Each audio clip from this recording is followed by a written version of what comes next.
गुरु मात्र शिक्षक ही नहीं है, शास्ता भी है। शास्ता यानी वह जो जीवन को एक अनुशासन दे, जीवन को शासन दे।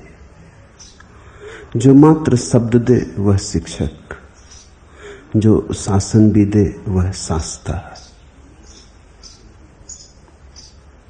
अष्टावक्र शब्द देकर ही संतुष्ट नहीं हो गए। शब्द देने के बाद जो पहला खतरा है, उस खतरे की तरफ इंगित है इन सूत्रों में। शब्द सुन के गुरु के इस बात की बहुत संभावना है कि तुम शब्द से ऐसे अभिभूत हो जाओ कि तुम समझो सब हो गया। तुम शब्द को ही पकड़ लो और शब्द को ही सत्य मान लो। सद्गुरु से निकले हुए शब्दों का बल है, ऊर्जा है। उस ऊर्जा और बल में तुम आविष्ट हो सकते हो, सम्मोहित हो सकते हो। तुम बिना ज्ञानी हुए ज्ञानी बन सकते हो। यही पहला खतरा है। शब्द ठीक मालूम पड़े, तर्कयुक्त मालूम पड़े, बुद्धि प्रभावित हो, हृदय प्रफुल्लित हो जाए, तो ऐसी घड़ियां आ सकती हैं सत्संग में जब जो तुम्हारा अनुभव नहीं है अभी, वह भी अनुभव जैसा मालूम होने लगे। तो गुरु परीक्षक भी है, वो तुम्हारी परीक्षा भी करेगा कि जो तुम कह रहे हो वह हुआ भी है या केवल सुनी हुई बात दोहरा रहे हो। अष्टावक्र ने जो उद्घोष किया परम सत्य का, उस उद्घोष का ऐसा परिणाम हुआ कि जनक तत्क्षण प्रतिध्वनि करने लगे। जनक भी वही बोले और जनक ने कहा कि आश्चर्य कि मैं अब तक कैसे सोया रहा। और जनक ने कहा कि मैं जाग गया। और जनक ने कहा कि मैं न केवल जाग गया हूं, मैं जानता हूं मैं ही समस्त का केंद्र, सब मुझसे ही संचालित होता। मुझी को नमस्कार है। ऐसी महिमा का उदय हुआ। अष्टावक्र चुपचाप खड़े सुनते रहे। ये जो हुआ है इसे देखते रहे। इन सूत्रों में परीक्षा है। अष्टावक्र प्रश्न उठाते, संदेह उठाते। जनक के घड़े को जगह जगह से ठोंक के देखते हैं, कच्चा तो नहीं, बातें सुन के तो नहीं बोल रहा है, किसी प्रभाव के कारण तो नहीं बोल रहा है, मेरी मौजूदगी के कारण तो ये तरंगें नहीं उठी हैं। ये तरंगें इसकी अपनी हैं। ये क्रांति वस्तुतः घटी है। ये कहीं बौद्धिक मात्र ना हो।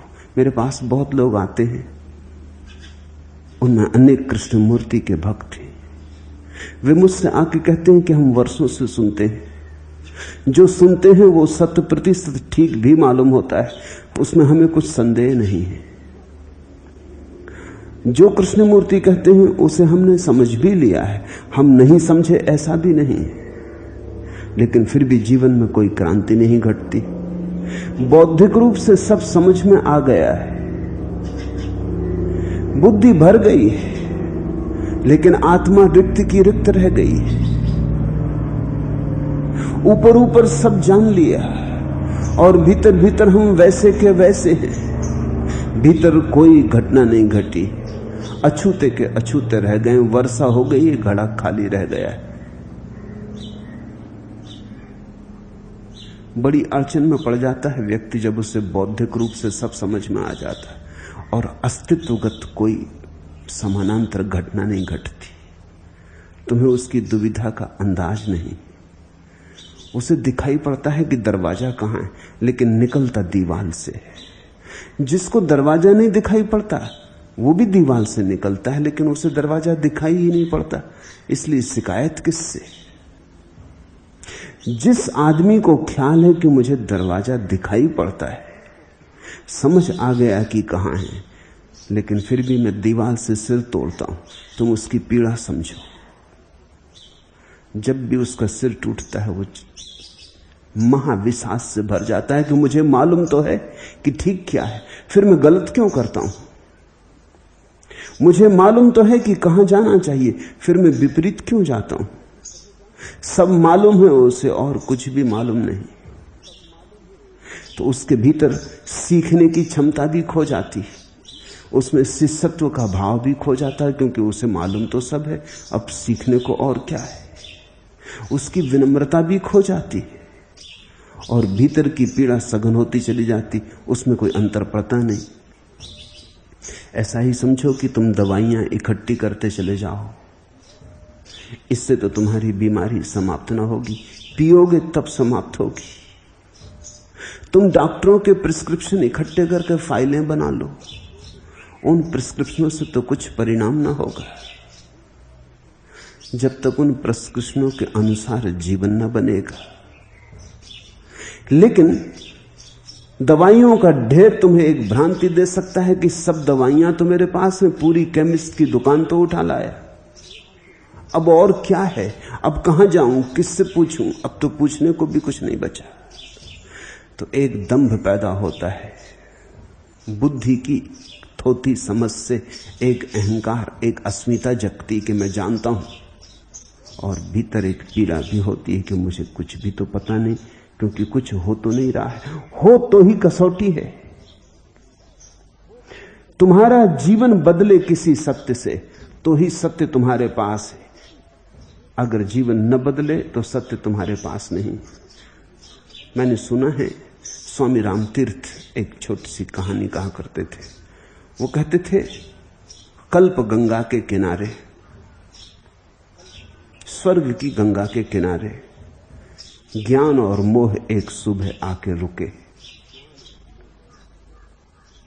गंगा ने कहा, भला आए स्वागत, लो डुबकी मुझ में, तुम्हें पवित्र कर दूंगी, उतरो मुझ में,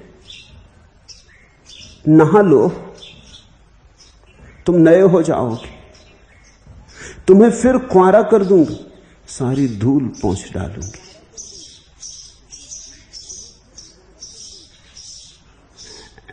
ज्ञान तो अकड़ा खड़ा रहा, क्योंकि ज्ञान ने कहा तू और मुझे शुद्ध करेगी।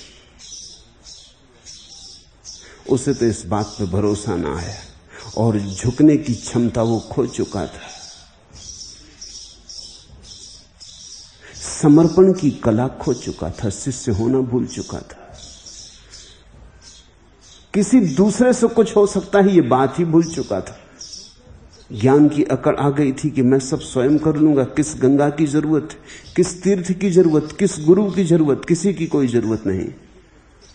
वो तो मुस्कुराया, वो तो गंगा के इस बेहुदे आमंत्रण पर मुस्कुराया, लेकिन मोह तो मोहाविष्ट हो गया। मोह को तो बात लुभा गई, लोभ के कारण वो तो उतर गया।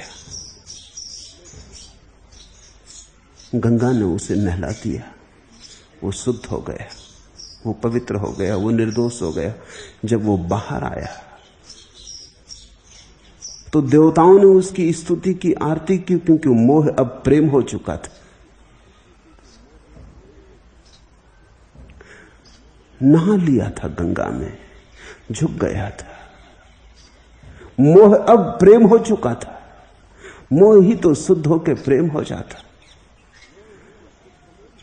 प्रेम ही की तो आखिरी ऊंचाई प्रार्थना है, और प्रार्थना का ही आखिरी पड़ाव तो परमात्मा है। लेकिन ज्ञान तो अपने रास्ते पे जा चुका था, अकड़ा हुआ, अपनी धूल धमास संभाले हुए, खोपड़ी बड़ी और मजबूत और भारी, और हृदय बिल्कुल सूखा और रिक्त और मरुस्थल।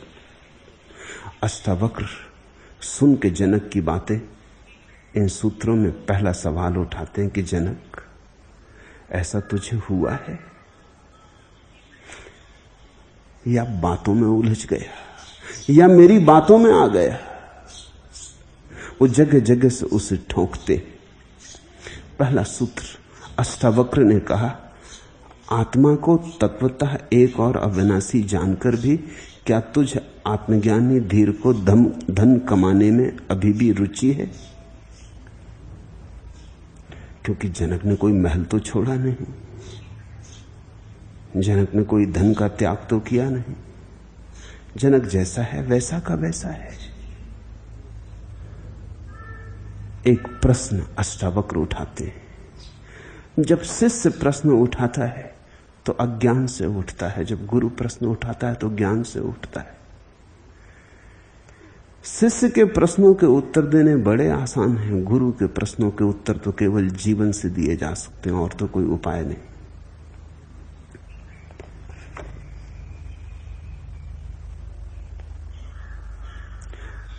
अविनाशिन आत्मानम एकम विज्ञाय तत्वता। तत्व से तू घोषणा कर रहा है कि एक है अविनाशी, एक है आत्मा। अद्वैत की तू तत्वता घोषणा कर रहा है। तत्वात्म अज्ञस्य धीरस्य कथम अर्थाजने रति। और ऐसी घोषणा के बाद क्या धन में रुचि रह सकती है? राज्य में, साम्राज्य में, महल में, पद प्रतिष्ठा में, सिंहासन में रुचि रह सकती है? जनक के सामने एक प्रश्न चिन्ह खड़ा किया अष्टावक्र ने कि तुझसे पूछता हूं जनक, जब एक का तुझे पता चल गया और तुझे बोध हो गया कि तू स्वयं परमात्मा है, तो क्या धन के पीछे अब भी दौड़ सकता है? तो तलाश अपने भीतर धन का, कहीं मोह तो शेष नहीं रहा। ये पहली बात धन की क्यों उठाई? क्योंकि इस जीवन में बड़ी से बड़ी हमारी दौड़ और बड़े से बड़ा हमारा पागलपन धन के लिए है। हम भीतर हैं खाली, रिक्त, सूने, धन से उसे भरते। खालीपन काटता है। खालीपन में बड़ी बेचैनी होती है कि मैं ना कुछ होके दिखाना है। कैसे दिखाऊं? तो पद प्रतिष्ठा धन, वो सब धन के ही रूप है। उनसे हम अपने को भरते ताकि मैं कह सकूं मैं कुछ हूं, मैं ना कुछ नहीं हूं। देखो कितना धन मेरे पास, ताकि मैं प्रमाण दे सकूं कि मैं कुछ हूं। अष्टावक्र कहते हैं कि धन की दौड़ तो उस आदमी की है जिसे भीतर बैठे परमात्मा का पता नहीं। जिसे भीतर बैठे परमात्मा का पता चल गया वो तो धनी हो गया, उसे तो मिल गया धन। राम रतन पायो। अब उसे कुछ बचा नहीं पाने को। अब कोई धन नहीं है, धन तो उसे मिल गया, परम धन मिल गया। और परम धन को पाके फिर कोई धन के पीछे दौड़ेगा? छोटे थे तुम तो खेल खिलौनों से खेलते थे, टूट जाता खिलौना तो रोते भी थे, कोई छीन लेता तो झगड़ते भी थे। फिर एक दिन तुम युवा हो गए, फिर तुम भूल ही गए वे खेल खिलौने कहां गए, किस कोने में पड़े पड़े धीरे झाड़ कर बुहार कर कचरे में फेंक दिए गए। तुम्हें उनकी याद भी नहीं रही। एक दिन तुम लड़ते थे, एक दिन तुम उनके लिए मरने मारने को तैयार हो जाते थे। आज तुमसे कोई पूछे कि कहां गए वे खेल खिलौने तो तुम हंसोगे, तुम कहोगे अब मैं बच्चा तो नहीं, अब मैं युवा हो गया, प्रौढ़ हो गया, मैंने जान लिया कि खेल खिलौने। ऐसी ही एक प्रौढ़ता फिर घटती है जब किसी को भीतर के परमात्मा का बोध होता है। तब संसार के सब खेल खिलौने, धन, पद, प्रतिष्ठा सब ऐसे ही व्यर्थ हो जाते हैं जैसे बचपन के खेल खिलौने व्यर्थ हो गए। फिर उनके लिए कोई संघर्ष नहीं रह जाता, प्रतिद्वंदिता नहीं रह जाती, कोई स्पर्धा नहीं रह जाती। धन की दौड़ आत्महीन व्यक्ति की दौड़ है। जितना निर्धन होता है आदमी भीतर, उतना ही बाहर के धन से भरने की चेष्टा करता है। बाहर का धन भीतर की निर्धनता को भुलाने की व्यवस्था विधि है। जितना गरीब आदमी होता है उतना ही धन के पीछे दौड़ता है। इसलिए तो हमने देखा कि कभी बुद्ध, कभी महावीर, महाधनी लोग रहे होंगे कि सब छोड़ के निकल पड़े और भिखारी हो गए। इस आश्चर्य की घटना को देखते हो। यहां निर्धन धन के पीछे दौड़ते रहते, यहां धनी निर्धन हो जाते। जिन्हें भीतर का धन मिल गया वो बाहर की दौड़ छोड़ देते। अष्टावक्र ने पूछा कि जनक, जरा पीछे भीतर उतर के टटोल, कहीं धन की आकांक्षा तो शेष नहीं। अगर धन की आकांक्षा शेष हो तो ये सब जो तू बोल रहा है सब बकवास है। कसौटी वहां है। अभी भी तू पद तो नहीं चाहता, अभी भी तू राज्य का विस्तार तो नहीं चाहता, अभी भी भीतर तृष्णा तुझे पकड़े तो नहीं। अगर वासना अभी भी मौजूद है भीतर, तो पक्का जान कि आत्मा का तुझे अनुभव नहीं हुआ। आत्मा का अनुभव तो तभी होता है जब वासना नहीं रह जाती, या आत्मा का अनुभव होते ही वासना नहीं रह जाती। दोनों साथ साथ नहीं हो सकते। आत्मा और वासना के बीच किसी तरह का सहयोग नहीं हो सकता, जैसे अंधेरे और प्रकाश के बीच किसी तरह का साथ संग नहीं हो सकता। प्रकाश तो अंधेरा नहीं, अंधेरा तो प्रकाश नहीं। तू प्रकाश की बातें कर रहा है, तू अचानक महावाक्य बोल रहा है जनक। ये इतनी जल्दी हुआ है, इसकी तू कसौटी कर ले, इसे तू जरा खोजबीन कर ले, जांच पड़ताल कर ले, भीतर उतर, देख कहीं धन की आकांक्षा तो नहीं छिपी बैठी।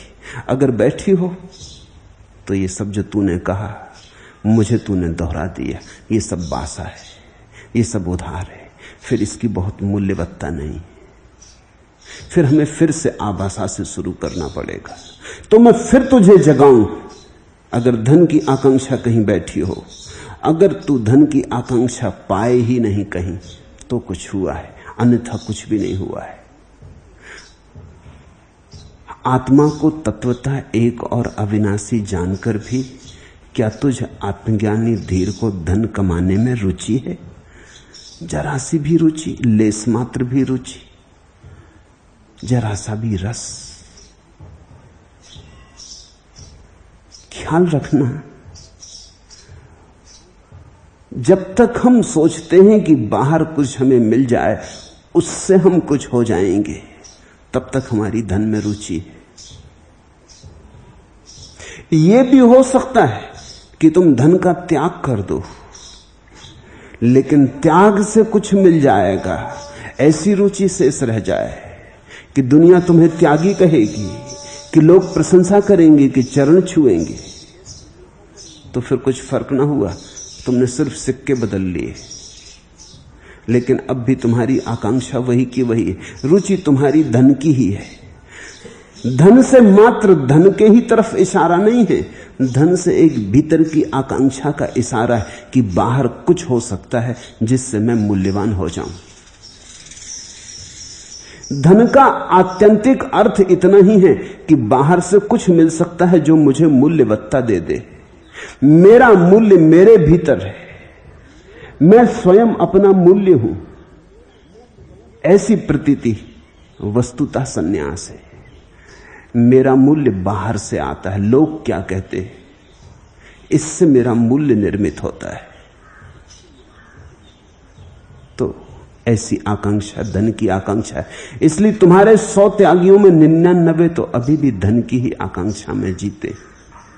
धन उनने छोड़ दिया होगा, बाजार छोड़ दिया, दुकान छोड़ दी, सब छोड़ छाड़ के मंदिरों में बैठ गए, लेकिन अब भी तुम्हारी प्रतीक्षा करते हैं कि तुम आओ और सम्मान दो। अब भी तुम्हारे द्वारा किया गया अपमान खलता है, कांटे की तरह गड़ता है। तुम्हारा सम्मान अभी भी गदगद करता है। तुम कहते हो महात्यागी हो आप, तो भीतर फूल खिल जाते हैं, कमल खिल जाते हैं।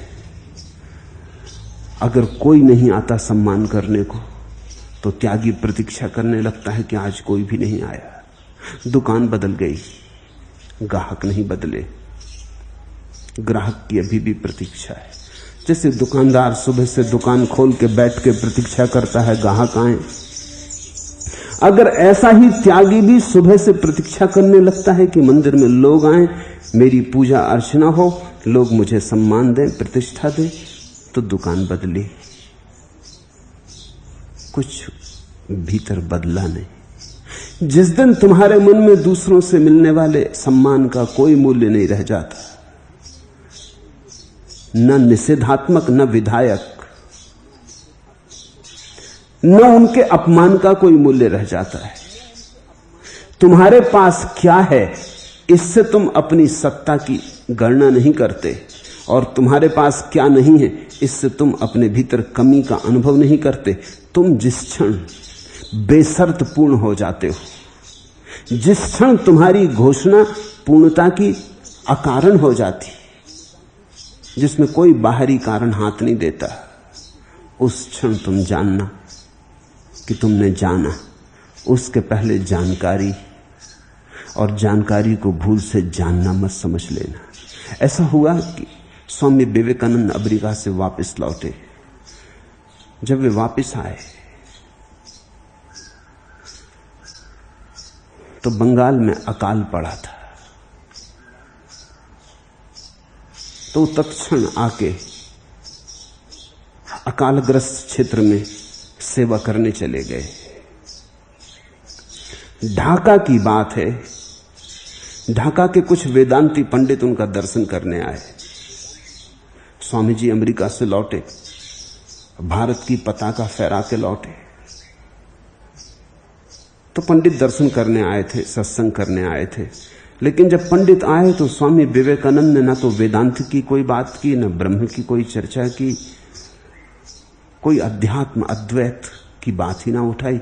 वो तो अकाल की बात करने लगे, और वो तो जो दुख फैला था चारों तरफ, उससे ऐसे दुखी हो गए कि खुद ही रोने लगे, आंख से आंसू झरझर बहने लगे। पंडित एक दूसरे की तरफ देख के मुस्कुराने लगे कि ये आसार संसार के लिए रो रहा है, तो शरीर तो मिट्टी है और ये रो रहा है, ये कैसा ज्ञानी। उनको एक दूसरे की तरफ व्यंग से मुस्कुराते देखकर विवेकानंद को कुछ समझ ना आया। उन्होंने कहा, मामला क्या है, आप हंसते? तो उनके प्रधान ने कहा कि हंसने की बात है, हम तो सोचते थे आप परम ज्ञानी, आप रो रहे हैं। शास्त्रों में साफ कहा है कि देह तो है ही नहीं, हम तो आत्मा है। शास्त्रों में साफ कहा है कि हम तो स्वयं ब्रह्म हैं, न जिसकी कोई मृत्यु होती न कोई जन्म होता, और आप ज्ञानी होकर रो रहे हैं। हम तो सोचते थे हम परम ज्ञानी का दर्शन करने आए हैं, आप अज्ञान में डूब रहे हैं। विवेकानंद का सोंटा पास पड़ा था, उन्होंने सोंटा उठा लिए, टूट पड़े उस आदमी पर, उसके सिर पर डंडा रख के बोले कि अगर तू सचमुच ज्ञानी है तो अब बैठ, तू बैठा रहे, मुझे मारने दे, तू इतनी स्मरण रखना कि तू शरीर नहीं है। विवेकानंद का वैसा रूप, मजबूत तो आदमी थे ही, वो हट्टे कट्टे आदमी थे, और हाथ में उनका बड़ा डंडा। वो पंडित के तो रूह निकल गई, वो तो गिड़गिड़ाने लगा कि महाराज रुको, ये क्या करते हो? अरे ये कोई ज्ञान की बात, हम तो सत्संग करने आए, ये कोई उचित मालूम होता है? वो तो भागा, उसने देखा कि ये आदमी तो जान से मार डाल सकता है। उसके पीछे बाकी पंडित भी खिसक गए। विवेकानंद ने कहा, शास्त्र को दोहरा देने से कुछ ज्ञान नहीं हो जाता,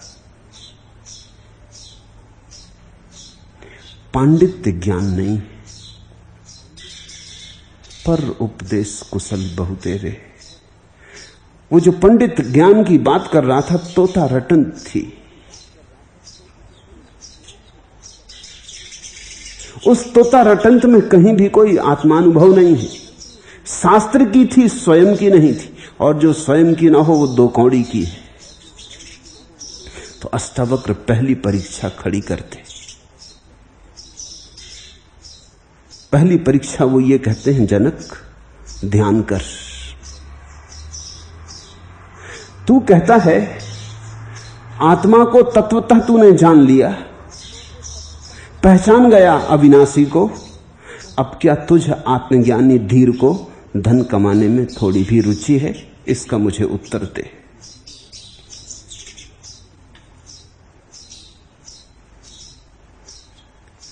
गुरु तो दर्पण है। गुरु के दर्पण के समक्ष तो शिष्य को समग्र रूप से नग्न हो जाना है। उसे तो अपने हृदय को पूरा उघाड़ के रख देना है, तो ही क्रांति घट सकती है।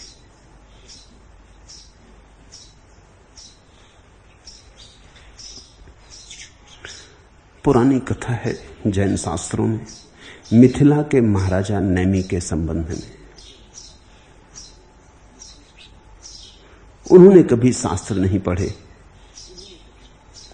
उन्होंने कभी अध्यात्म में रुचि नहीं ली, वो उनका लगाव ही न था, उनकी चाहत ने वो दिशा कभी नहीं पकड़ी थी।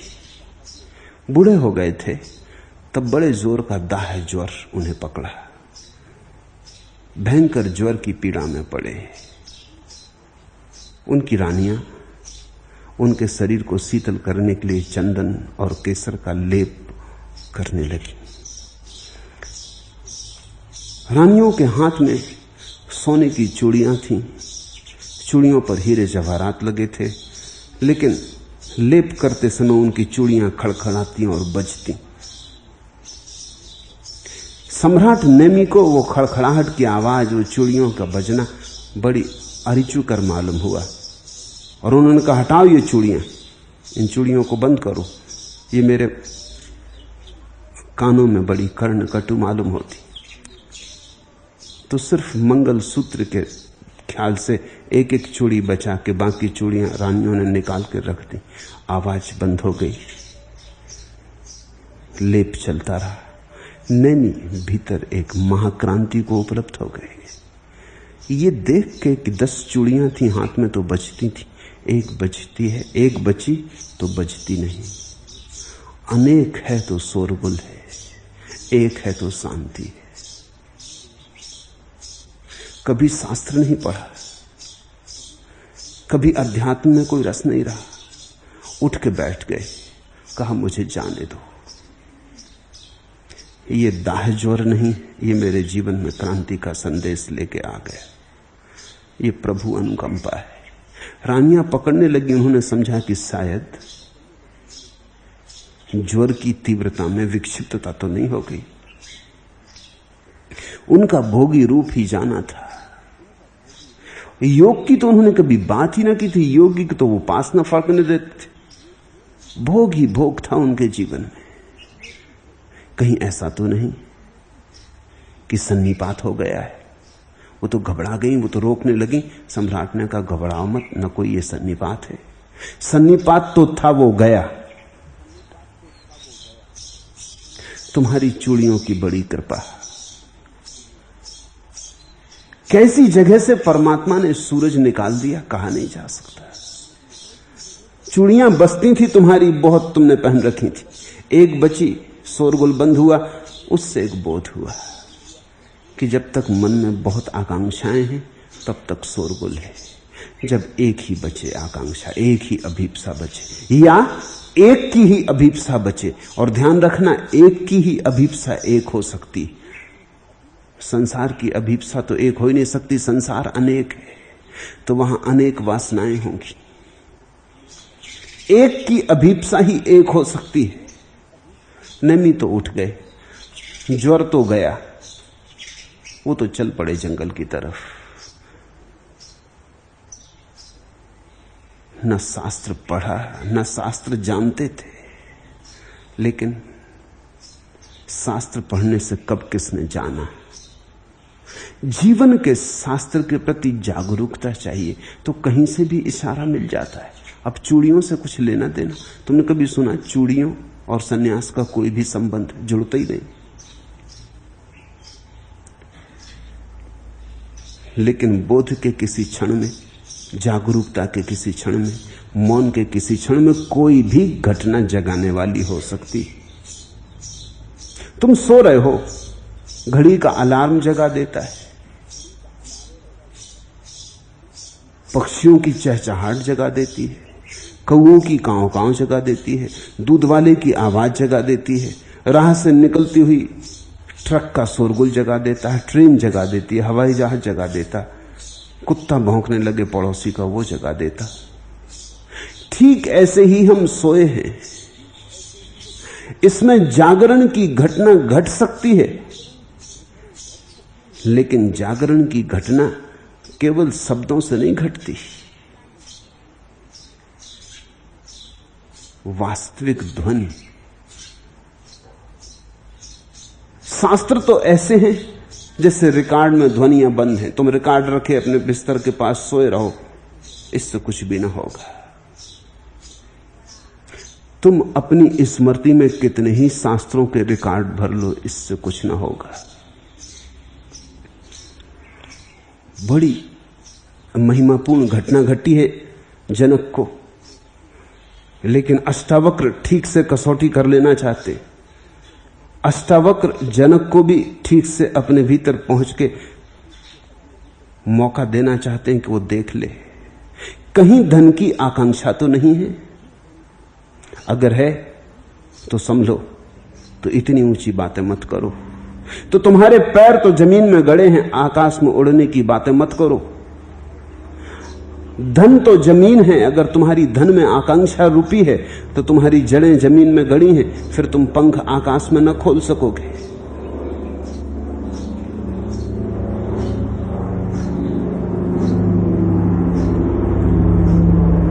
जैन शास्त्रों में एक और कथा है, अमरावती के सृष्टि सुमेध की। सुमेध के पिता की मृत्यु हुई। वो अमरावती का सबसे बड़ा धनी व्यक्ति था। पिता के मर जाने पर अंत्येष्टि क्रिया और सारे परिजनों प्रियजनों के विदा हो जाने पर जो बड़ा मुनीम था, बूढ़ा मुनीम था, वो आया। उसने सारा हिसाब किताब सुमेध के सामने रखा। कितनी उनकी कोठियां हैं सारे देश में, किस कोठी में कितना धन संलग्न है, कितने उनके व्यवसाय हैं, किस व्यवसाय में कितना धन लगा है, कितनी उनकी तिजोरियां हैं। कहा कि आप आए, कल घर में चले तो मैं सारी चाबियां आपको सौंप दूं। आपके पिता मुझे सब सौंप गए, अब आप मालिक हैं। सुमेध उठा, उसने सारे खाते बही देखे, करोड़ों रुपए की संपत्ति थी। उसने जाके सारी तिजोरियां देखी, उनमें बहुमूल्य रत्न भरे थे, अरबों खरबों की संपत्ति थी। उसने ये सब देखा, लेकिन मुनीम बड़ा हैरान हुआ। वो देख तो रहा था, लेकिन जैसे कहीं बहुत दूर से, पास नहीं था, लोलुप नहीं था। और देखते देखते उसकी आंखों में आंसू आने लगे। और मुनीम ने पूछा कि मैं समझा नहीं, आप रो रहे हैं? आप इस वक्त पृथ्वी के सबसे धनी लोगों में एक हैं। पिता के जाने पर अब आप मालिक हैं। ये आपके पुरखों की संपदा है, इसको हर एक पीढ़ी बढ़ाती चली गई है, इसमें से घटा कभी भी नहीं है। आप प्रसन्न हो? सुमेध ने पूछा, मुझे एक बात पूछनी। मेरे पिता के पिता मरे, वो भी इसे न ले जा सके। मेरे पिता भी मर गए, वो भी इसे न ले जा सके। और मैं तुमसे कहता हूं कि मैं इसे ले जाना चाहता हूं, तुम कोई तरकीब खोजो। तुम कहते हो पीढ़ियों से चली आई है, इसका मतलब साफ है लोग मरते रहे और सब यहीं छूटता गया। अब मैं ये नहीं करना चाहता कि मैं मरूं और सब यहीं छूट जाए, क्योंकि जो यहीं छूट जाए उसमें सार क्या।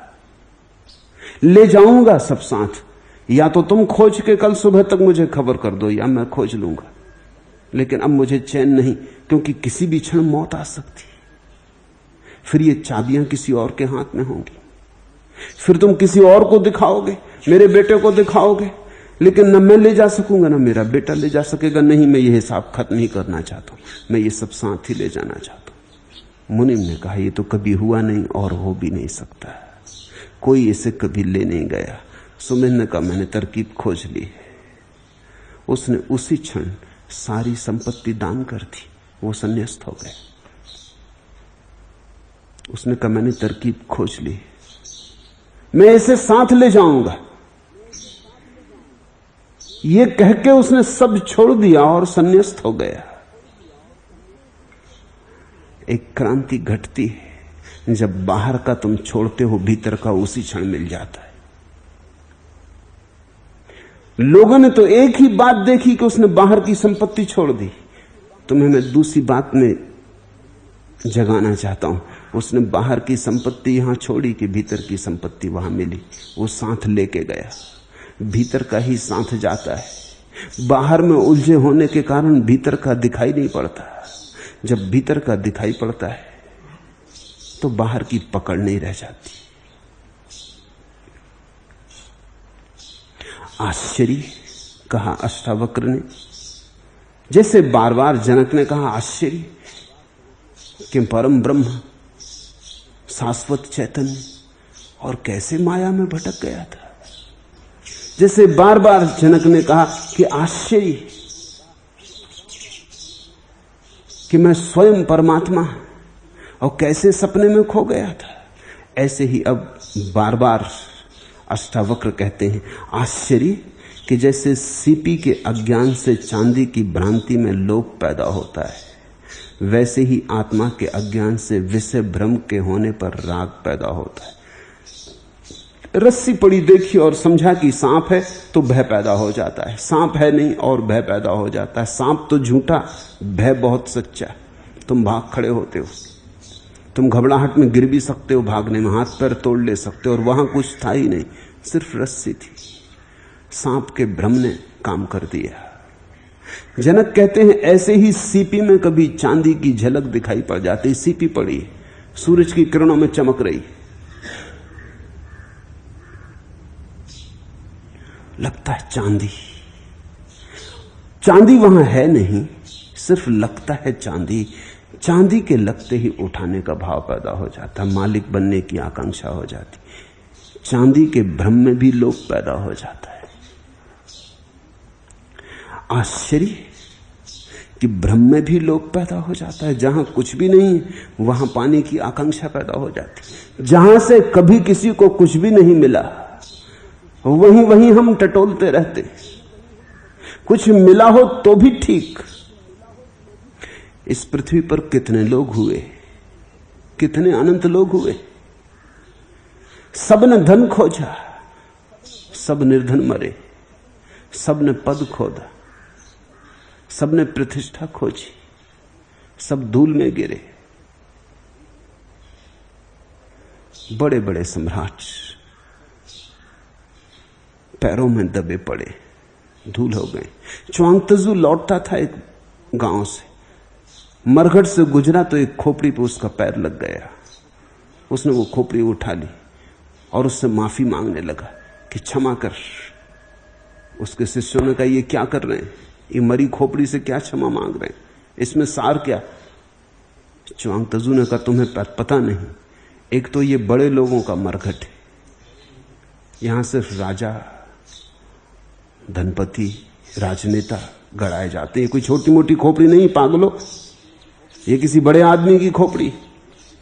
शिष्य हंसने लगे। उन्होंने कहा आप भी खूब मजाक करते हैं। अब ये बड़े की हो कि छोटी हो, खोपड़ी सब बराबर, और मुर्दा खोपड़ी से क्या क्षमा मांगते हो। च्वांगतजू कहने लगा तुम्हें पता नहीं, केवल समय की बात है। 2-4-6 महीने पहले ये आदमी के सिर में अगर मेरा पैर लग जाता तो मेरे सिर की खैरियत न थी। ये कुल समय की बात है, माफी तो मांग ही लूं। तुम जरा इसकी भी तो सोचो। और कुछ दिनों बाद मेरी खोपड़ी भी यहीं कहीं पड़ी होगी और लोगों के पैर मेरी खोपड़ी से लगेंगे और कोई क्षमा भी न मांगेगा। तुम ये भी तो सोचो। किसको क्या मिला है।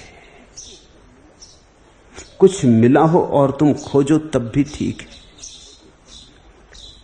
ऐसी सुल्तान महमूद के जीवन में उल्लेख है कि वो रोज रात अपने घोड़े पर सवार होकर निकलता था गांव में देखने कहां क्या हो रहा, कैसी व्यवस्था चल रही।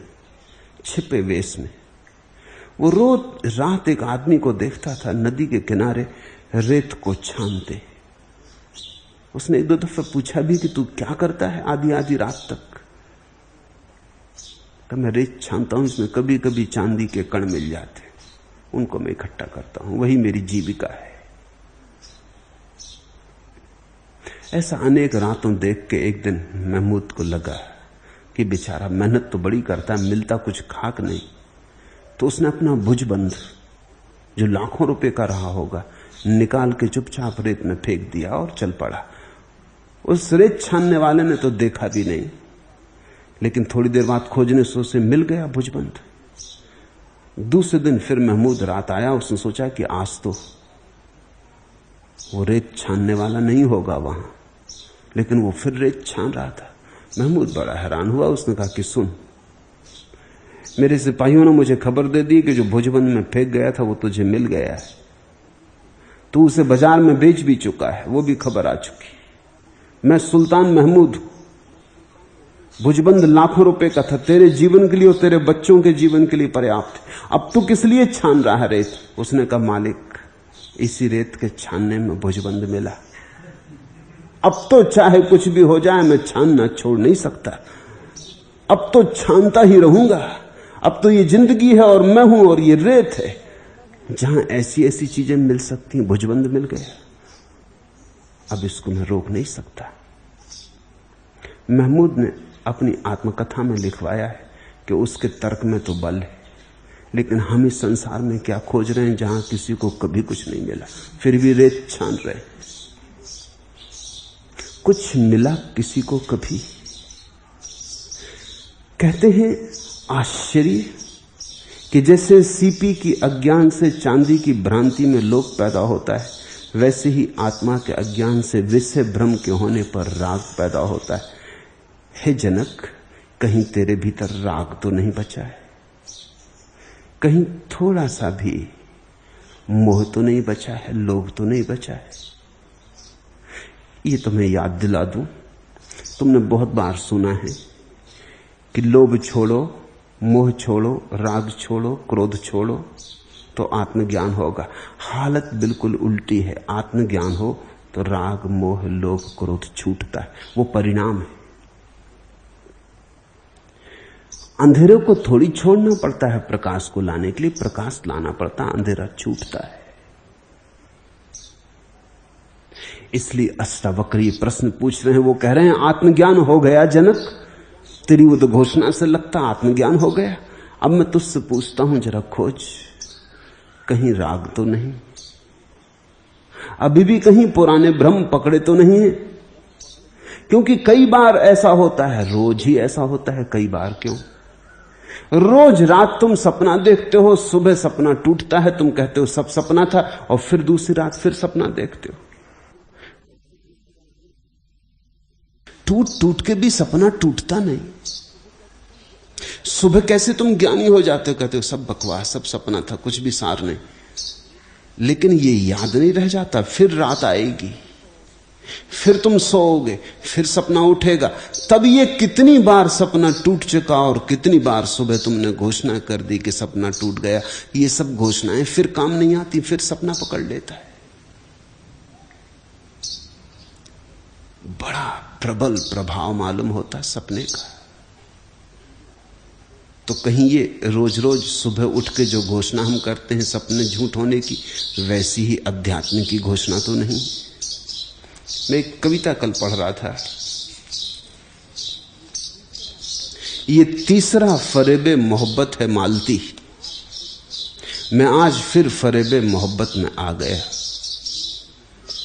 प्रेमी अपनी प्रेसी से, किसी मालती से कह रहा है, ये तीसरा फरेबे मोहब्बत है मालती, ये तीसरी बार भ्रम हो रहा है। मैं आज फिर फरेबे मोहब्बत में आ गया। रुखसार दिल शिकार है, आंखें हैं दिल नसी, 16 जने खेरद है तेरा हुस्न आतसी। मैं सोचता रहा, मैं बहुत सोचता रहा, लेकिन तेरा जमाल नजर में समा गया। पहले भ्रमों की भी याद है, पहले और मालतियां धोखा दे गई। ये तीसरा भ्रम है, 2 मालतियां आ चुकी जा चुकी। मैं सोचता रहा, मैं बहुत सोचता रहा, लेकिन तेरा जमाल नजर में समा गया। गो जानता हूं ये भी तमन्ना का है फरेब, गो जानता हूं ये भी तमन्ना का है फरेब, गो मानता हूं राह मोहब्बत है पुर नसेब। ये सब झूठ, ये सब सपना, ये सब फरेब, ये सब जानता हूं, लेकिन बगैर इसके भी चारा नहीं मेरा, इसके बिना भी चलता नहीं। लेकिन बगैर इसके भी चारा नहीं मेरा, कुछ भी बजुज फरेब सहारा नहीं मेरा। और इस भ्रमों के सिवाय कोई सहारा ही नहीं मालूम होता, सपनों के सिवाय कोई जिंदगी ही नहीं मालूम होती। तुझसी परी जमाल हसीनाओं के बगैर मैं हूं सनम परस्त गुजारा नहीं मेरा। मैं आज फिर फरेबे मोहब्बत में आ गया, ये तीसरी फरेबे मोहब्बत है मालती।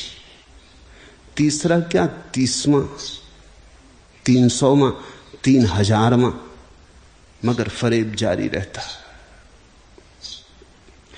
जनक से अष्टावक्र कहने लगे, ये कहीं सुबह उठे हुए आदमी की बात तो नहीं कि सपना था और फिर कल तू सो जाए, इधर मैं गया और उधर तू सो जाए। तो तू ठीक से देख ले, सोने की अब और कोई संभावना तो नहीं, ये जागरण आखिरी है। ये भ्रम का टूटना भी कहीं भ्रम ही सिद्ध ना हो, तू ठीक से देख ले, ये टूट ही गया है, ये ऐसा टूट गया है कि फिर ना बन सकेगा। तो गौर से देख ले, इसके बीज कहीं भीतर छिपे तो नहीं है, अन्यथा ऊपर ऊपर जमीन साफ और भीतर बीज पड़े हों फिर अंकुरित हो जाएं। इसलिए तो होता है, सुबह हम देख लेते हैं कि सपना टूट गया, लेकिन बीज तो मिटते नहीं, बीज तो पड़े ही रहते हैं। जिन बीजों से सपने रात फैले थे वो बीज तो अब भी भूमि में पड़े हैं वैसे के वैसे। फिर रात आएगी, ठीक मौसम पाके, ठीक वर्षा होगी, फिर सपने खड़े हो जाएंगे।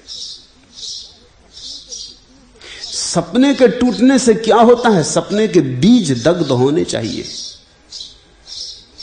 अगर बीज दग्ध नहीं हुए तो कुछ भी नहीं हुआ। धन की आकांक्षा बीज है, पद की आकांक्षा बीज है, महत्वाकांक्षा बीज है।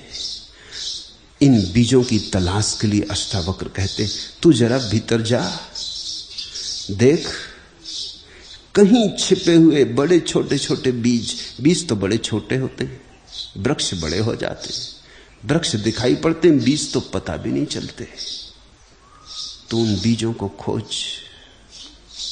जब तक बीज दग्ध न हो जाएं, तब तक तू इस भ्रम में मत आना कि भ्रम के बाहर हो गया है।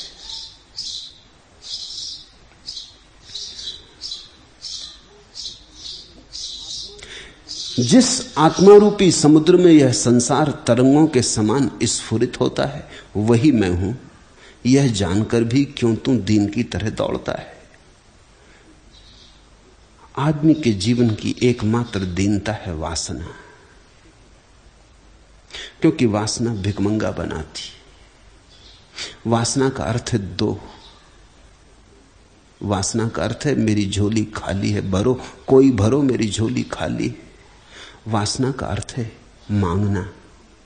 वासना का अर्थ है कि मैं जैसा हूं वैसा पर्याप्त नहीं, मैं जैसा हूं उससे मैं संतुष्ट नहीं।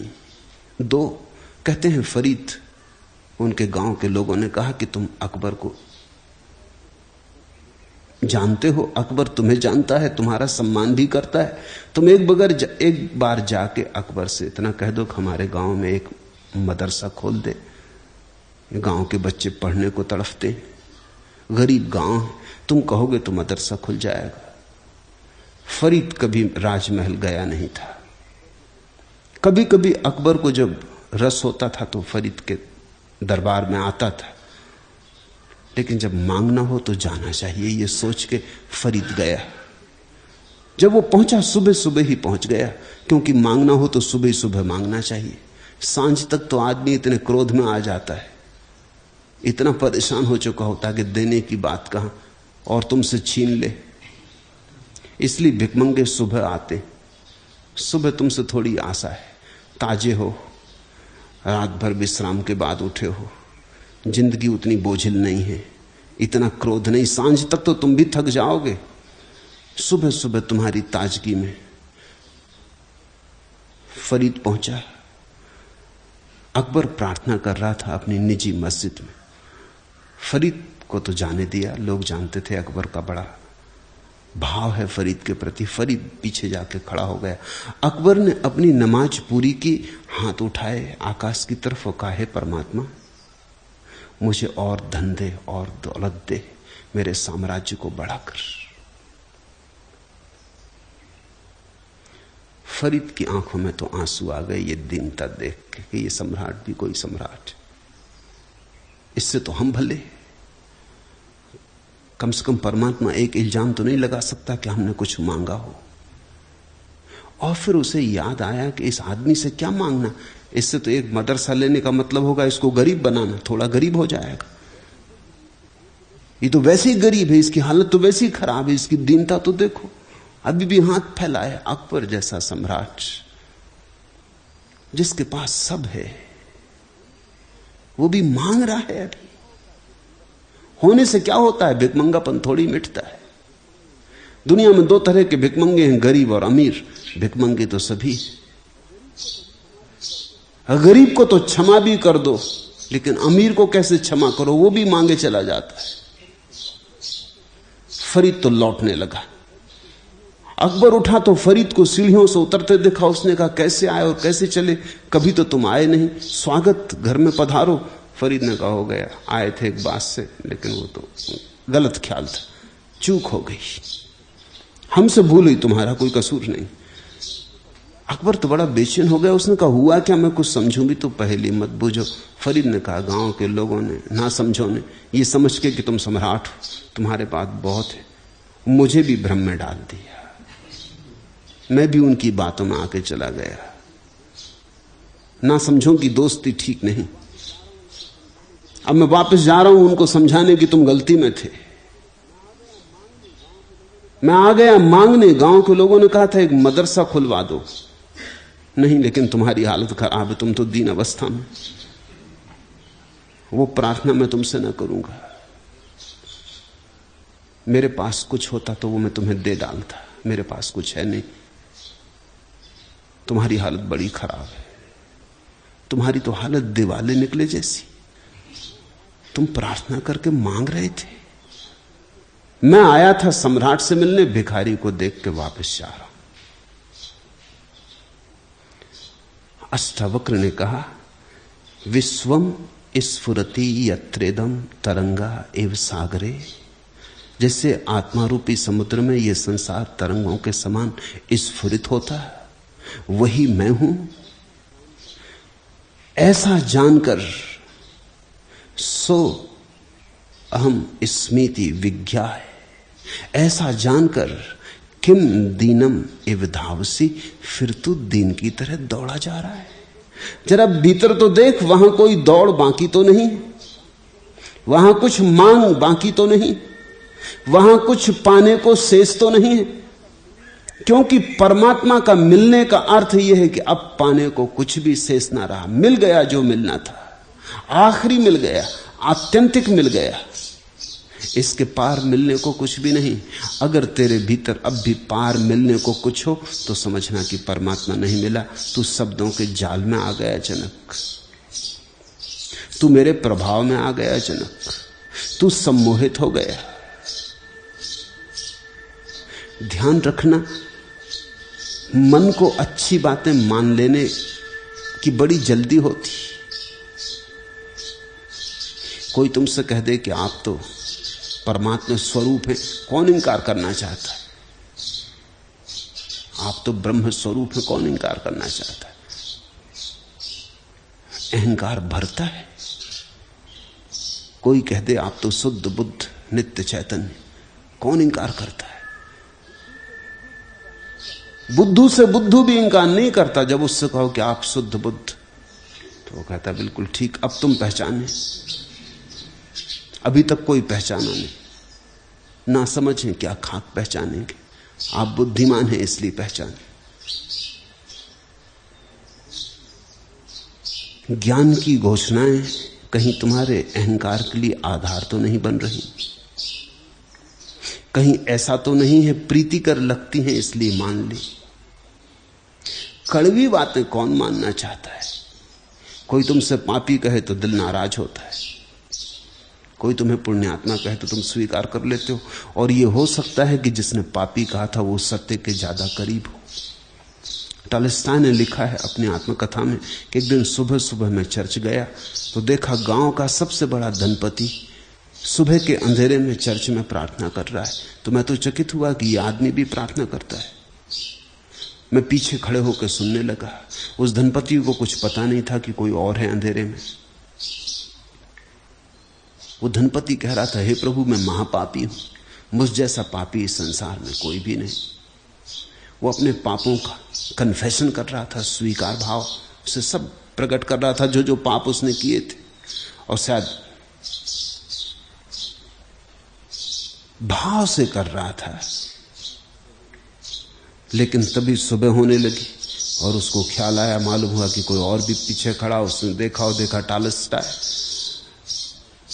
वो टॉलस्टॉय के पास आया, उसने कहा, क्षमा करना, ये बात किसी और तक ना जाए। ये जो मैंने कहा है मेरे और परमात्मा के बीच है, तुमने अगर सुन लिया अनसुना कर दो। ये बात किसी और तक न जाए,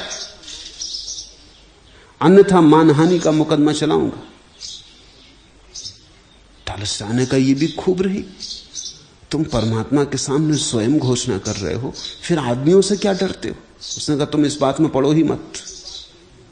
अगर तुमने ये बात कहीं भी निकाली और यहां कोई दूसरा नहीं, अगर मैंने ये बात कहीं से भी सुनी तो तुम ही पकड़े जाओगे। ये मेरे और परमात्मा के बीच निजी बात है, ये कोई सार्वजनिक बात नहीं। तो हम पाप को तो चुपचाप स्वीकार करना चाहते हैं परमात्मा और हमारे बीच, और पुण्य की हम घोषणा करना चाहते हैं सारे जगत में। करना चाहिए उल्टा। पुण्य की घोषणा तो निजी होनी चाहिए, वो परमात्मा और स्वयं के बीच।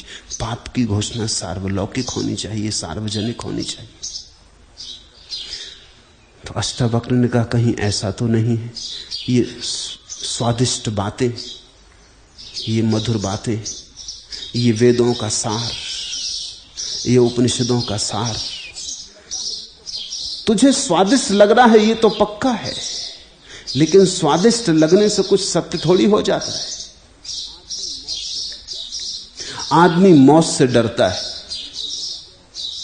तो जल्दी से मान लेता है आत्मा अमर है, इसलिए नहीं कि समझ गया कि आत्मा अमर है, मौत के डर के कारण। तुमने देखा, ये भारत है, ये पूरा मुल्क मानता है आत्मा अमर, और इससे ज्यादा कायर कौम खोजनी मुश्किल है।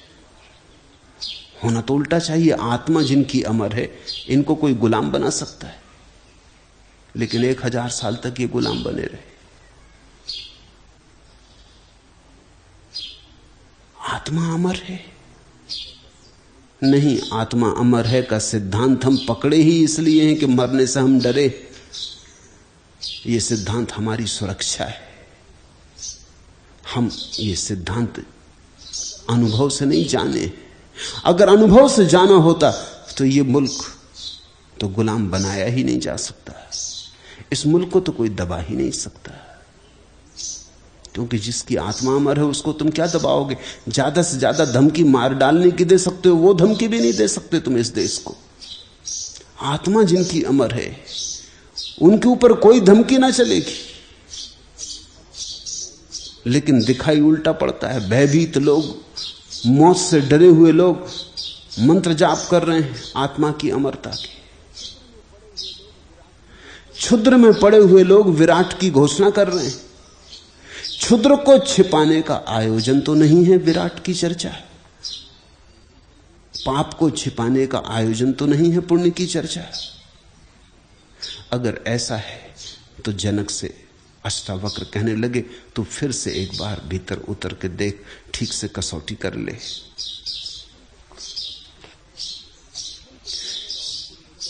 अत्यंत सुंदर और शुद्ध चैतन्य आत्मा को सुनकर भी कैसे कोई इंद्रिय के विषय में अत्यंत आसक्त होकर मलिनता को प्राप्त होता है।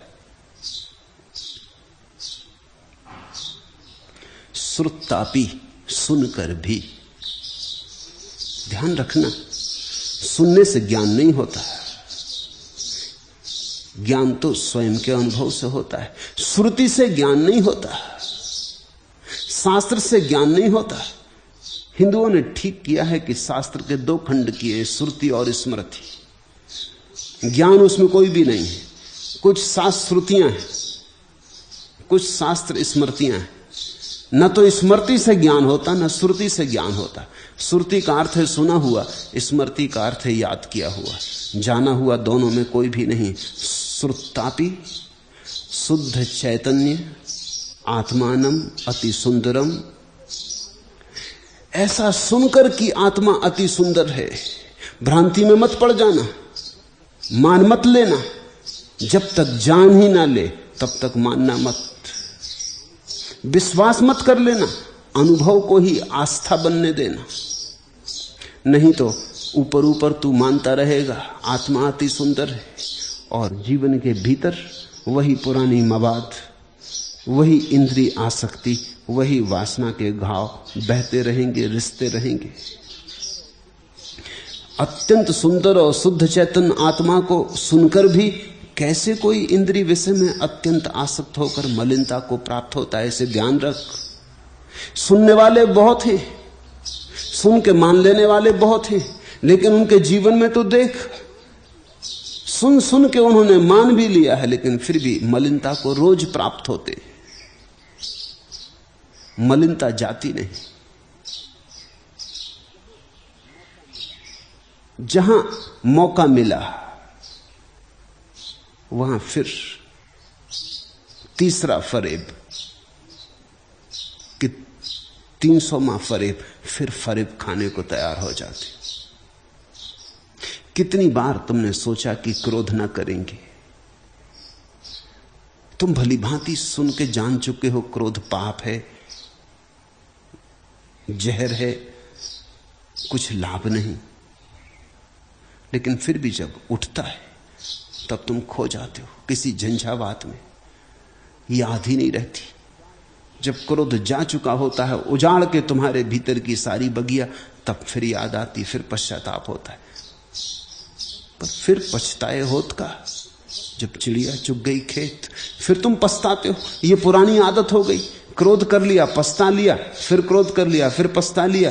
क्रोध और पश्चाताप एक दूसरे के संगी साथी हो गए, उसमें कुछ फर्क नहीं रहा है। तुम्हारे पश्चाताप ने क्रोध को रोका तो नहीं। साफ है कि तुमने क्रोध को अभी देखा नहीं, सुन सुन के मान रखा है कि बुरा है। यह तुम्हारा अपना आत्मदर्शन नहीं। मैं एक कहानी पढ़ता था, बौद्ध कथा है।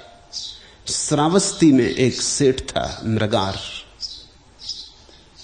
उसकी लड़के की बेटी थी विशाखा। विशाखा सुनने जाती थी बुद्ध को। मृगार कभी कहीं सुनने गया नहीं। वो धन लोलुप, धन के पीछे पागल था। वो सबसे बड़ा श्रेष्ठी था श्रावस्ती का। श्रावस्ती भारत की सबसे ज्यादा धनी नगरी थी और मृगार उसका सबसे बड़ा धनपति था।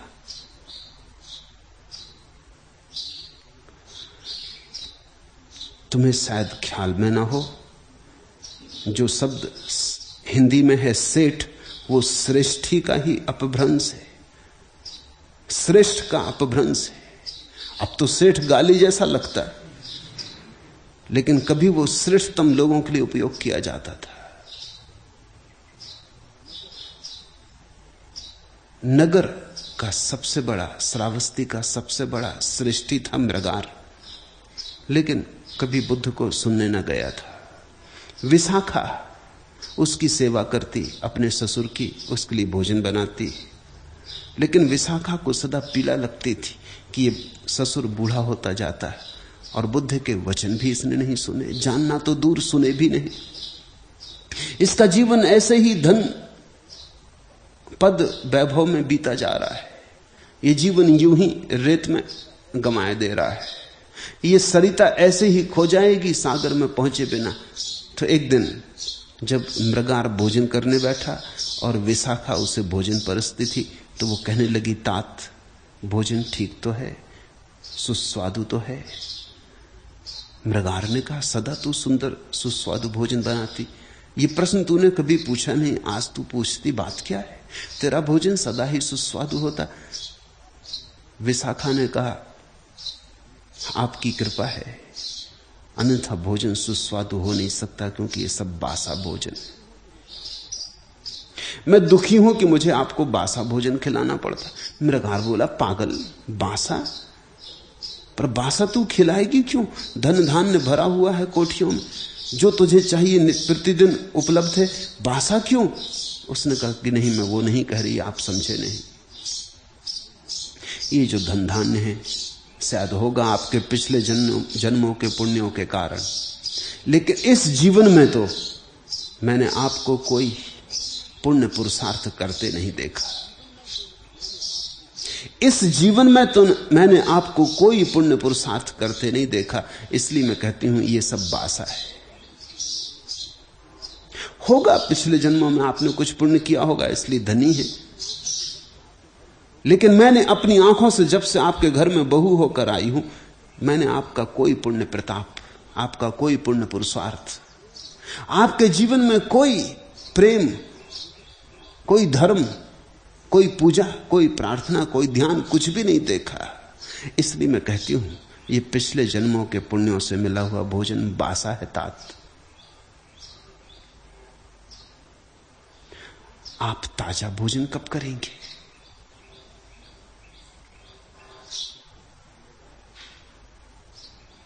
मृगार आधा भोजन किए उठ गया, रात भर सो ना सका। बात तो सही थी, चोट गहरी पड़ी। दूसरे दिन सुबह विशाखा ने देखा वो भी बुद्ध के वचन सुनने के लिए मौजूद है, वो भी सुन रहा है। तब सुन सुन के वो ज्ञान की बातें करने लगा। वर्ष बीतने लगे, पहले वो ज्ञान की बातें न करता था, अब वो ज्ञान की बातें करने लगा, लेकिन जीवन वैसा का वैसा रहा। फिर विशाखा ने कहा कि तात, आप अब भी बासा ही भोजन कर रहे हैं, अब ज्ञान का बासा भोजन कर रहे हैं। ये बुद्ध के वचन हैं, आपके नहीं। ये उनकी सुन के अब आप दोहरा रहे हैं। आप अपनी कब कहेंगे? आप जो गीत अपने प्राणों में लेके आए हैं वो कब प्रकट होगा? प्रभु उसे प्रकट करें। कुछ आपके भीतर छिपा पड़ा है झरना, उसे बहाएं। ये अब भी बासा है, तुम्हारा धन भी बासा है, तुम्हारा ज्ञान भी बासा है, और बासा होना ही पाप है। सब पाप बासे, पुण्य तो सदा ताजा है। सद्ध स्नात, अभी अभी हुई वर्षा में ताजे खड़े हुए फूल, अभी अभी उगे सूरज की किरणों में नाचती सुबह की ताजी ताजी पत्तियां, ऐसा पुण्य है। ज्ञान को सुनकर सब कुछ मत मान लेना। जब तक जान ना लो तब तक रुकना मत। सब भूतों में आत्मा को और आत्मा में सब भूतों को जानते हुए भी मुनि को ममता होती है, यही आश्चर्य। अष्टावक्र कहने लगे, मुनियों को देखो, साधु सन्यासियों को देखो, संतों को देखो, कहते हैं सब भूतों में आत्मा है और आत्मा में सब भूत है, फिर भी मुनि को ममता होती। तो जरा जल्दी ना करो जनक, कहीं तुम भी ऐसे मुनि मत बन जाना। ऊपर ऊपर से तो कहे चले जाते हैं लोग कि हमारी कोई ममता नहीं, सब छोड़ दिया है। एक जैन साध्वी, मैं दिल्ली जाता था तो मुझे मिलने आई। मेरी बातें सुन के उसे लगने लगा कि वो जिस जाल में है उसके बाहर हो जाए। मैंने कहा अपने गुरु से पहले बात कर।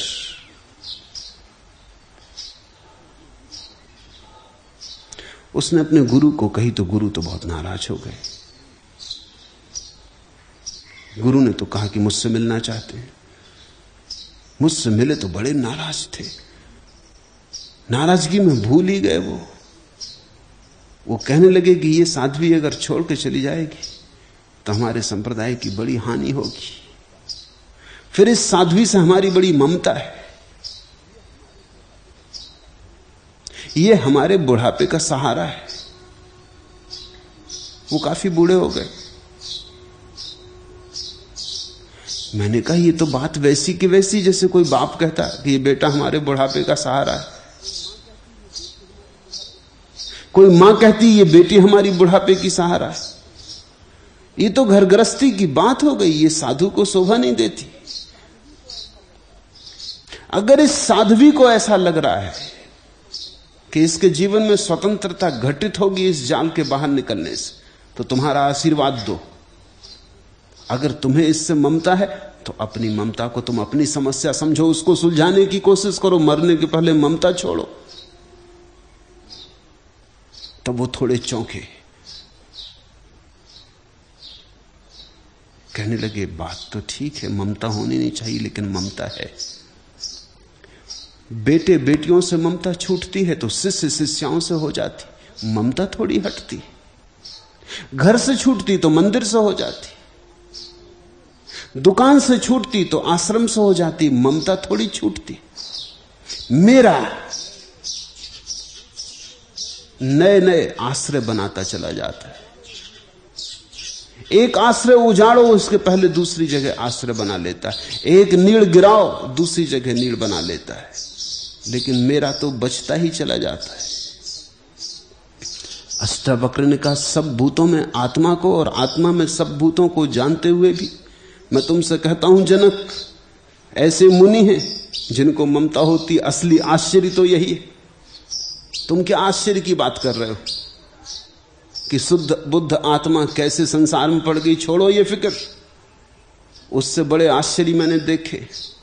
मुनि हो गए, सब छोड़ दिया, घोषणा भी कर दी सर्वभूतेषु चात्मनम सर्वभूतानि चात्मनि मुनेर जानत आश्चर्यम ममत्वम अनुवर्तते। मैं तुम्हें असली आश्चर्य बताता हूं।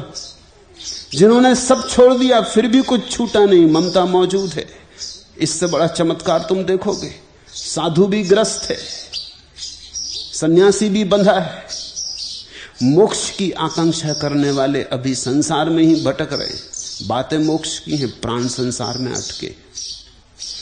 तो जरा सोच के करना, एकदम जल्दी मुनि मत बन जाना, क्योंकि ये चमत्कार होता है। अष्टावक्र निश्चित ही कठोर गुरु रहे होंगे। कठोर गुरु होना ही चाहिए। गुरु कठोर ना हो तो करुणावान नहीं। उसकी कठोरता ही उसकी करुणा है। वो कसने लगे, खूब ठोंकने लगे। जनक भी घबराया होगा। जनक ने तो पहले सोचा होगा कि इतनी ऊंची बातें कहीं गुरु एकदम छाती से लगा लेंगे कि धन्य भाग कि तू उपलब्ध हो गया। लेकिन ये गुरु भी खूब है। ये अष्टावक्र तो उल्टी डांट पिलाने लगे। मगर अष्टावक्र ने ठीक किया। कसौटियों से गुजर के ही सोने की परख होती, आंख से गुजर के ही सोना कुंदन बनता है।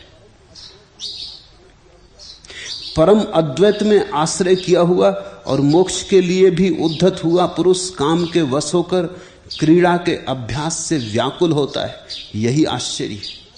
आदमी मरते मरते दम मर रहा हो, आखिरी क्षण तक भी मौत द्वार पे दस्तक दे रही हो, तब तक भी काम वासना से पीड़ित होता है। और साधारण आदमी नहीं, परम अद्वैत में आश्रय किया हुआ, जो परम अद्वैत में अपनी आस्था की घोषणा कर चुका है, जो कहता हमने घर बना लिया भगवान में, वो भी, और मोक्ष के लिए उद्धत हुआ भी, वो जो कहता है हम मोक्ष की तरफ प्रयाण कर रहे हैं, वो भी पुरुष काम के वश होकर क्रीड़ा के अभ्यास से व्याकुल होता है। यही आश्चर्य है। पुरानी आदतें जाती नहीं। बोध भी आ जाता है तो पुरानी आदतें लौट लौट के हमला करती, आदतें बदला लेती।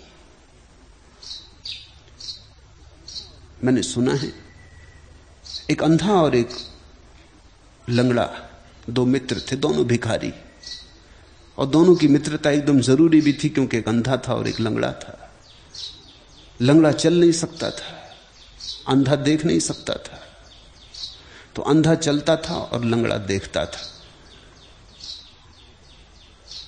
लंगड़ा अंधे के कंधों पर बैठ जाता, दोनों भिक्षा मांग लेते। साझेदारी थी भिखारी के दुकान में, लेकिन कभी कभी झगड़ा भी हो जाता था, जैसे सभी साझेदारों में होता है।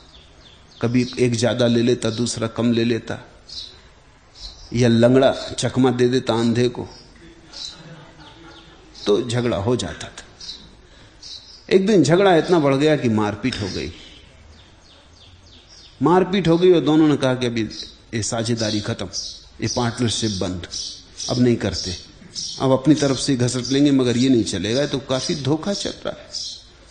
कहते हैं परमात्मा को बड़ी दया आई, पहले आती रही होगी, अब नहीं आती, क्योंकि परमात्मा भी थक गया दया कर करके, कुछ सार नहीं। आदमी कुछ ऐसा है कि तुम दया करो तो भी उस तक दया पहुंचती नहीं, परमात्मा भी थक गया होगा।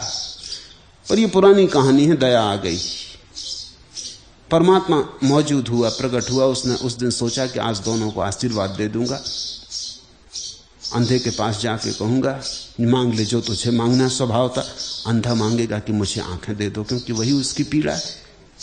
लंगड़े से कहूंगा जो तुझे मांगना तू मांग ले, वो मांगेगा पैर, उसको पैर दे दूंगा। अब दोनों को स्वतंत्र कर देना उचित है। वो गया, लेकिन रोता हुआ वापस लौटा। परमात्मा रोता हुआ वापस लौटा, क्योंकि अंधे से जब उसने कहा कि मैं परमात्मा हूं, तुझे वरदान देने आया हूं, मांग ले जो मांगना है, उसने कहा लंगड़े को अंधा कर दो।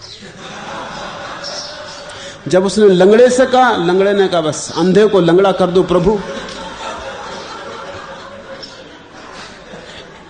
ऐसे ही अनुभवों के कारण उसने आना भी जमीन पर धीरे धीरे बंद कर दिया। कोई सार नहीं, बीमारी दुगनी हो गई, आने से कुछ फायदा न हुआ, दया का परिणाम और घातक हो गया। आदमी की आदतें, दुख भी आदत है। अगर तुम्हारे सामने परमात्मा खड़ा हो जाए तो तुम जो मांगोगे उससे तुम और दुख खड़ा कर लोगे। तुम्हारी पुरानी आदत ही तो मांगेगी ना। अगर अंधे में थोड़ी भी अकल होती तो वो कहता प्रभु जो तुम्हें ठीक लगता हो, मेरे योग्य है वो दे दो, क्योंकि मैं तो जो भी मांगूंगा वो गलत होगा, क्योंकि मैं अब तक गलत रहा हूं। मेरी उसी गलत चेतना में से तो मेरी मांग भी आएगी। नहीं, मैं ना मांगूंगा, तुम जो दे दो, तुम्हारी मर्जी पूरी हो, तुम ज्यादा ठीक से देखोगे, तुम मुझे दे दो जो मेरे योग्य हो। अंधे ने मांगा, वहीं भूल हो गई। लंगड़े ने मांगा, वहीं भूल हो गई। आदतें पुरानी थी और अभी भी क्रोध का जहर बाकी था। तो परमात्मा भी सामने खड़ा था, फिर भी चूक गए। आदमी के सामने कई बार मोक्ष की घड़ी आ जाती, फिर भी आदमी चूक जाता है, क्योंकि पुरानी आदतें हमला करती और मोक्ष की घड़ी में बड़ी जोर से हमला करती, क्योंकि आदतें भी अपनी रक्षा करना चाहती। हर आदत अपनी रक्षा करती, टूटना नहीं चाहती। मेरे देखे दुनिया में अधिक लोग दुखी इसलिए नहीं कि दुख के कारण, 100 में 99 मौके पर तो कोई कारण नहीं, सिर्फ आदत है। कुछ लोगों ने दुख का गहन अभ्यास कर लिया है। वो अभ्यास ऐसा हो गया कि छोड़ते नहीं बनता, उसमें ही उन्होंने अपना सारा जीवन लगाया। आज एकदम से छोड़ भी कैसे दें। मैं एक किताब पढ़ रहा था, एक बहुत अनूठी किताब है, सभी को पढ़नी चाहिए, उससे सभी को लाभ होगा। किताब का नाम है how to be really miserable. वस्तुतः दुखी कैसे हो। और निश्चित ही लिखने वाले ने बड़ी खोजी, उसने सारे नियम साफ कर दिए हैं कि जहां कहीं कोई चूक न रह जाए। सब नियम साफ कर दिए। थोड़े सा तुम भी अभ्यास करते हो उनमें से अनजाने, मगर अगर किताब पढ़ लोगे तो तुम जानबूझ के ठीक से व्यवस्था से अभ्यास कर सकोगे। शायद कुछ भूल चूक हो रही हो और तुम्हारा दुख परिपूर्ण ना हो पा रहा हो। दुख के अभ्यासी हैं लोग। काम वासना एक बड़ा प्राचीन अभ्यास है, सनातन पुरातन, जन्मों जन्मों में उसका अभ्यास किया है, कभी उससे कुछ पाया नहीं। सदा खोया, सदा गंवाया, लेकिन अभ्यास रोए रोए में समा गया है।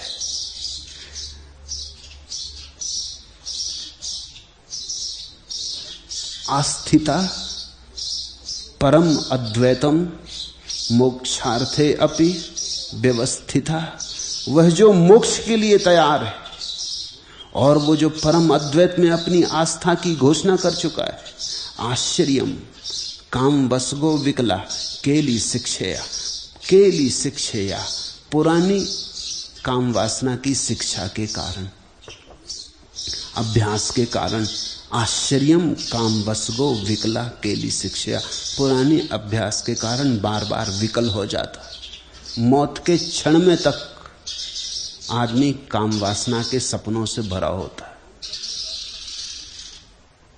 ध्यान करने बैठता है तब भी काम वासना के विचार ही मन में दौड़ते रहते। मंदिर जाता है, मंदिर में बाहर से दिखाई पड़ता है, भीतर से शायद वैश्यालय में हो। इसलिए अष्टावक्र कहते हैं, जनक जल्दी मत कर, ये जाल बड़े पुराने, तू ऐसा एक क्षण में मुक्त हो गया।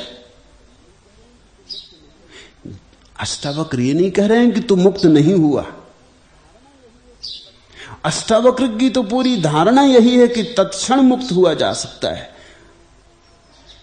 लेकिन वो जनक को सब तरफ से सावचेत कर रहे हैं कि कहीं से भी भ्रांति ना रह जाए।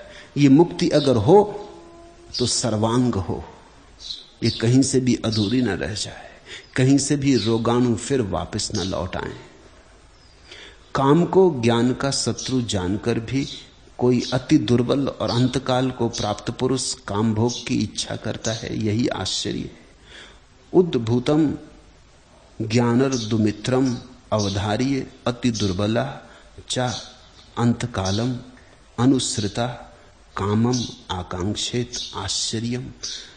तू क्या आश्चर्य की बातें कर रहा है जनक? असली आश्चर्य हम तुझे बताते। अष्टावक्र कहते कि मर रहा है आदमी, सब जीवन ऊर्जा छीन हो गई, सब जीवन बिखर गया, फिर भी काम वासना बची। सिवाय कड़वे तिक्त स्वाद के कुछ भी नहीं छूटा है, सिवाय विषाद और घावों के कुछ भी नहीं बचा है। सारा जीवन एक विफलता थी, फिर भी काम वासना बची। कठिन है, दुस्तर है, क्योंकि अभ्यास अति प्राचीन है। तो तू ठीक से निरीक्षण कर ले, निदान कर ले, अंतश्चेतन में उतर, अचेतन में उतर। वस्तुतः जिसको फ्रायड ने अनकॉन्शियस अचेतन कहा है, अष्टावक्र उसी की तरफ इशारा कर रहे हैं कि तेरे चेतन में तो प्रकाश हो गया, लेकिन तेरे अचेतन की क्या गति है? तेरे बैठक के कमरे में तो सब साफ सुथरा हो गया, लेकिन तेरे तलघरे की क्या स्थिति है? अगर तलघरे में आग जल रही तो धुआं जल्दी ही पहुंच जाएगा तेरे बैठक खाने में भी, और अगर तलघरे में गंदगी भरी है तो तू बैठक खाने में कब तक सुवास को कायम रख सकेगा? उतर भीतर, सीढ़ी सीढ़ी खोज बीजों को अचेतन में और वहां दग्ध कर ले। और अगर तू वहां ना पाए तो फिर ठीक हुआ, तो फिर जो हुआ ठीक हुआ।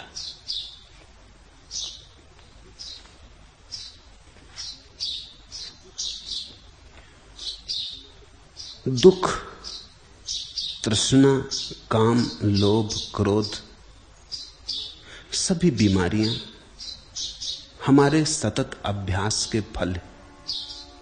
ये अकारण नहीं है, हमने बड़ी मेहनत से इनको सजाया संवारा है, हमने बड़ा सोच विचार किया है, हमने इनमें बड़ा धन संपत्ति लगाई है, हमने बड़ा न्यस्त स्वार्थ इनमें रचाया है। ये हमारा पूरा संसार है। जब कोई आदमी कहता है कि मैं दुख से मुक्त होना चाहता हूं, तो उसे ख्याल करना चाहिए कि वो दुख के कारण कुछ लाभ तो नहीं ले रहा है, कोई फसल तो नहीं काट रहा है। अगर फसल काट रहा है दुख के कारण, तो दुख से मुक्त होना भला चाहे हो ना सकेगा। अब कुछ लोग हैं जिनका कुल सुख इतना ही है कि जब वो दुख में होते हैं तो दूसरे लोग उन्हें सहानुभूति दिखलाते। तुमने देखा पत्नी ऐसे बड़ी प्रसन्न है, रेडियो सुन रही है, वो पति घर की तरफ आने शुरू, रेडियो बंद, सिरदर्द, एकदम सिरदर्द हो जाता है। ऐसा मैंने देखा अनेक घरों में, मैं ठहरा हूं इसलिए कह रहा हूं। मैं देखता रहा कि अभी पत्नी बिल्कुल सब ठीक थी, मुझसे ठीक से बात कर रही थी ये सब, और तब पति के आने का हार्न बचा नीचे, और वो गई अपने कमरे में और लेट गई, और पति मुझसे बताने लगे कि उसके सिर में दर्द है। ये हुआ क्या मामला? मैं ये नहीं कह रहा हूं कि दर्द नहीं है, दर्द होगा, मगर दर्द के पीछे कारण है गहरा। पति सहानुभूति ही तब देता है, पास आके बैठ के सिर पे हाथ ही तब रखता जब दर्द होता। ये स्वार्थ है उस दर्द में। दर्द वस्तुता हो गया होगा, क्योंकि वो जो आकांक्षा है कि कोई हाथ माथे पर रखे, और पति बिना दर्द के तो हाथ रखता नहीं। अपनी पत्नी के माथे पे कौन हाथ रखता है? वो तो मजबूरी। क्या वो सिरदर्द बना के बैठी, अब करो भी क्या? हालांकि उसको अपना अखबार पढ़ना है किसी तरह, लेकिन सिर पे हाथ रख के बैठा है। अब ये सिर पे हाथ रखने की जो भीतर कामना है, कोई सहानुभूति प्रकट करे, कोई प्रेम जाहिर करे, कोई ध्यान दे, अगर ये तुम्हारे दुख में समाविष्ट है तो तुम लाख कहो हम दुख से मुक्त होना चाहते हैं, तुम मुक्त ना हो सकोगे, क्योंकि तुम एक हाथ से तो पानी सींचते रहोगे और दूसरे हाथ से शाखाएं काटते रहोगे, ऊपर से काटते भी रहोगे, भीतर से सींचते भी रहोगे, इससे कभी छुटकारा ना होगा। देखना, दुख में तुम्हारा कोई नियोजन तो नहीं है, इन्वेस्टमेंट तो नहीं है।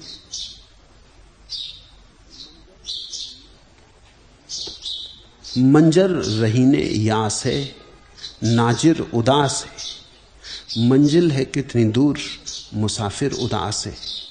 परवाज में कब आएगी रिफ़अत ख्याल की, नारस है बालों पर तायर उदास है।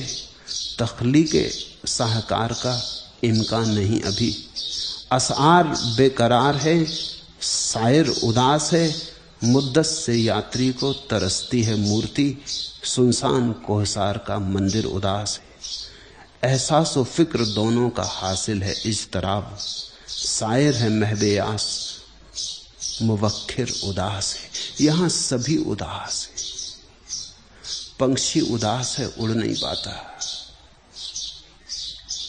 हो सकता है सोने के पिंजड़े से मोह लग गया हो। यहां कवि उदास है, क्योंकि उदासी के गीत ही लोग सुनते हैं और तालियां बजाते हैं। यहां विचारक उदास है, क्योंकि हंसते और आनंदित आदमी को तो लोग पागल समझते हैं, विचारक कौन समझता है। यहां सब उदास है। इस उदासी से भरे वातावरण में उदासी के पार होना बड़ा मुश्किल मालूम होता है। यहां की हवा उदास है। यहां की हवा में काम वासना है, क्रोध है, लोभ है, मोह है। यहां मोक्ष की किरण को उतारना बड़ा कठिन है, लेकिन जनक के जीवन में किरण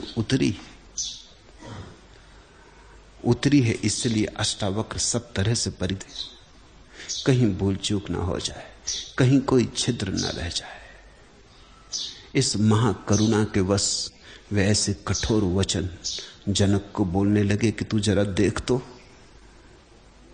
तू भी कहीं उसी जाल में न पड़ जाना जिसमें बहुत मुनि पड़े हैं, बहुत ज्ञानी पड़े, बहुत से समझदार नासमझियों में उलझे, बहुत से पंडित शास्त्रों में दबे, और बहुत से त्याग की बातें करने वाले भीतर अभी भी धन की आकांक्षा से भरे। इन सब की तू ठीक से जांच पड़ताल कर ले। ये सब न हो तब तेरी उद्घोषणा में सत्य है। हरि ओम तत्सत। आज इतना है।